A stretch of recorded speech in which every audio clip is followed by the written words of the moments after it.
घबराने की आवश्यकता नहीं है। अब हम बात अपनी तैयारी पे करेंगे। तो भाई देखिए, नॉर्मलाइजेशन कैसा होगा, इक्वी परसेंटाइल होगा, क्या होगा, वो सब हमारा काम नहीं है, वो हमें दिमाग नहीं लगाना।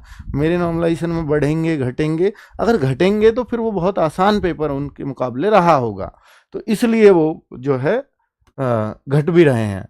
तो अगर हम देखें, वैसे तो एसएससी इस बार ये कोशिश करेगी, क्योंकि सीएचएसएल के टाइम पे भी ये हंगामा हुआ था कि इतने नंबर कैसे घटे, तो एसएससी इस बात का पूरा ध्यान एसएससी को रखना चाहिए कायदे में भी कि भाई जो पेपर का लेवल है वो सभी शिफ्टों का सेम रहे, ताकि किसी बच्चे के बहुत ज़्यादा घटे बढ़े नहीं मार्क्स, है ना। इक्वी परसेंटाइल ये पहली बार मेथड अप्लाई कर रहे हैं, इसलिए ऐसी गड़बड़ें हो रही हैं। तो अगर हम देखें कि मिनी मॉक, तो भाई आज मिनी मॉक आज से 2-2 सब्जेक्ट के हम लोग शुरू कर रहे हैं।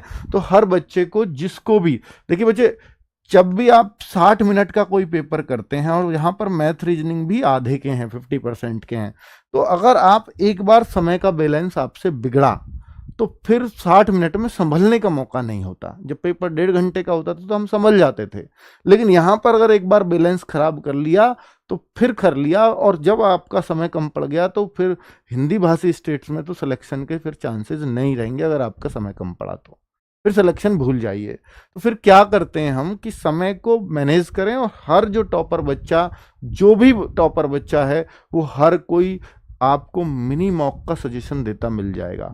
और दूसरा कहेगा कि RWA की गागर में सागर जरूर करके जाना। ये 2 सजेशन उसी बच्चे के हैं।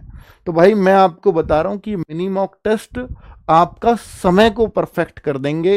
कितना कितना हमने एक निश्चित समय रख लिया कि मैथ्स को इतनी देर में ही करना है, रीजनिंग को इतनी देर में, तो वो आदत पड़ जाती है आपको कि इतनी इतनी देर में हमें मैथ्स रीजनिंग करने हैं। और जब भी आप ओरिजिनल एग्जाम दे रहे होंगे तो आपको पता लग जाएगा मेरे समय रीजनिंग में ज़्यादा लग रहा है, तो आप तुरंत क्वेश्चनों को जो है छोड़ करके जो मुश्किल क्वेश्चन है और आप आसान पे आ जाते हो और पेपर को पूरा आसानी से कर पाते हो। ये मिनी मॉक का ही कमाल होता है। रैंक 1 हो, चाहे रैंक 2 हो, चाहे रैंक 4 हो, चाहे रैंक 10 हो, चाहे रैंक 1000 हो, हर किसी के मुंह से आप मिनी मॉक की तारीफ सुनोगे कि ये बहुत तगड़ी चीज। और ये सिर्फ और सिर्फ RWA ने शुरू की थी बच्चों, और RWA ने शुरू भी किया और एसएससी जीडी से ही शुरू किया था, और एसएससी जीडी को विशेष फायदा इसमें हुआ। बाकी फुल मॉक तो आप हर संडे देते ही हैं। अगली बार हम हर संडे के को भी स्टेट वाइज, ज़्यादातर बच्चे संडे में अगर देंगे हर स्टेट का बच्चा, तो हम हर स्टेट वाइज आपको एवरेज स्कोर दिखाएंगे अगले संडे के एनालिसिस में, है ना बच्चों।